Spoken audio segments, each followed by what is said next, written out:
everyone, this is Allison from Fanshawe, Pioneer Village, and today we are making a splash. No, a spill. We are making a spill.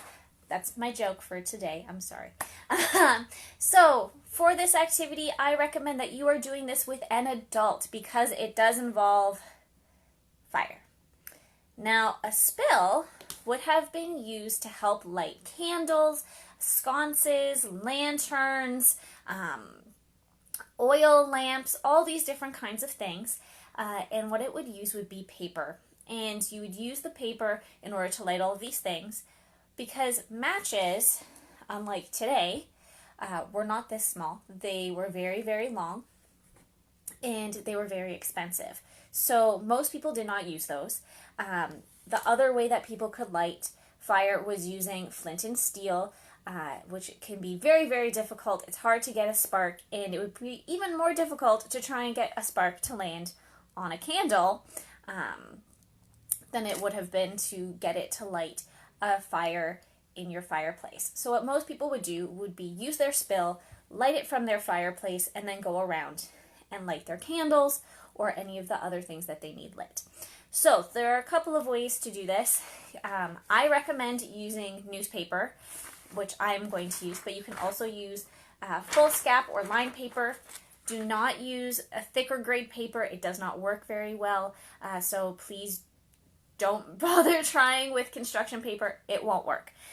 So the best way to do this is with foolscap or with a sheet of newsprint. So I'm going to rip my piece of newsprint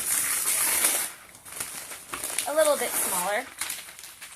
Does not need to be perfect, just is a piece of newspaper. And what you're going to do is start from the corner and you basically start rolling. And you roll it kind of in a diagonal like this, over and over and over again. So, I'm going to keep working on this. Now, some of you may have remembered that when we were reading a Pioneer story the other day, we talked about not only different types of torches or lamps that they could have lit, but we also talked about candles yesterday. So, I thought that was a really great lead-in to talk about spills. You want to try and do this pretty tight. You don't want it to be too loose because part of the reason you're doing this is rolling it like this is so that it doesn't burn as quickly, which is why construction paper and things don't work so well because they're already a thicker grade of paper. They don't burn as well in the first place. So instead, you want to use something that does burn pretty well, and you want to make a tube. What you do after that is you want to fold one of the ends like this, and this will be your handle. Okay? So, what you do is, if you have your candle here, you light it, and then you use it to light other things. Now, most of the time, the other things you're lighting are not going to be candles that you can manipulate really well. You are probably going to be lighting window sconces, and lanterns. So it's not quite as easy. So you would have to manipulate your spill up above your head to try and light things. Now, if you noticed, every couple of times my spill dies out, which that's okay. It's supposed to not stay lit and burn too hot because then it can just cause problems. So then what you would do is you would relight it from the ones you've lit and then go around and around. So I have a candle here that might be a little bit more tricky to light. This one is a candle from Sense of Humor. I really like them. They are a local company. Now it is a candle in a votive, so it makes it very difficult to light it But with my spill, I can light it really easily because it's long and it gets inside. Now remember, again, I told you at the beginning of this, do not be doing this without an adult. It is not that kind of activity. So this is something you should be doing as a family, not on your own. You can test it out and see yourself. We'll make one more time. I'm going to blow out these candles for safety reasons. Now there's smoke everywhere, but that's okay. Just put some little bit of ambiance in. Last candle. What we'll do this time, we'll use a piece of foolscap. And again, you roll from the corner.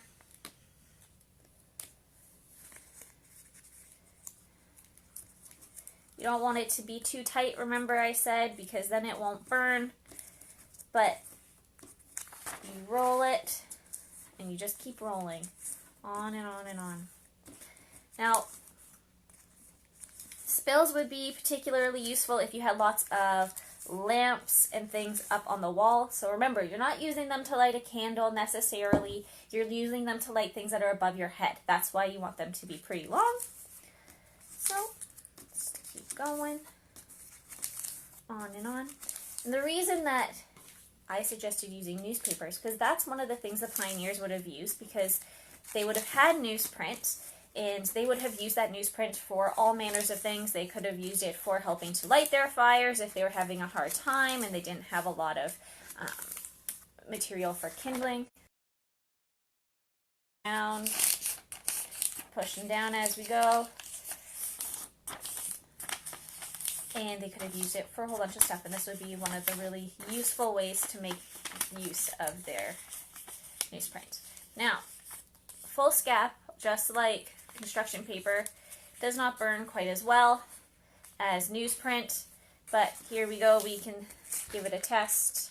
I'm going to cheat because I blew out all my candles while I was working because it was not necessarily the safest to be waving paper around by them. So, I have my match.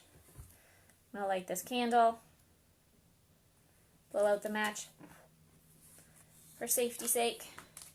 So here I have my candle, and I can hold my handle down of my spill. Remember, we're trying to reach things above our heads. This bend will also help protect your hand. So, light your spill, and then you would light your other candles. Now remember, see, I said that foolscap doesn't work as well. Just as I say, not quite as good. You want to light things that are tall and above your head. And there we have it. Nice, easy way to light things that are tall and high up using a spill. Again, reminder, one more time, do not do this without an adult. This is a family activity. Make sure you're doing it with someone who is a bit older than you. I hope everybody has a really great day. Also, remember to do this in a well-ventilated area, and we'll see you this afternoon for a story. Have a great morning.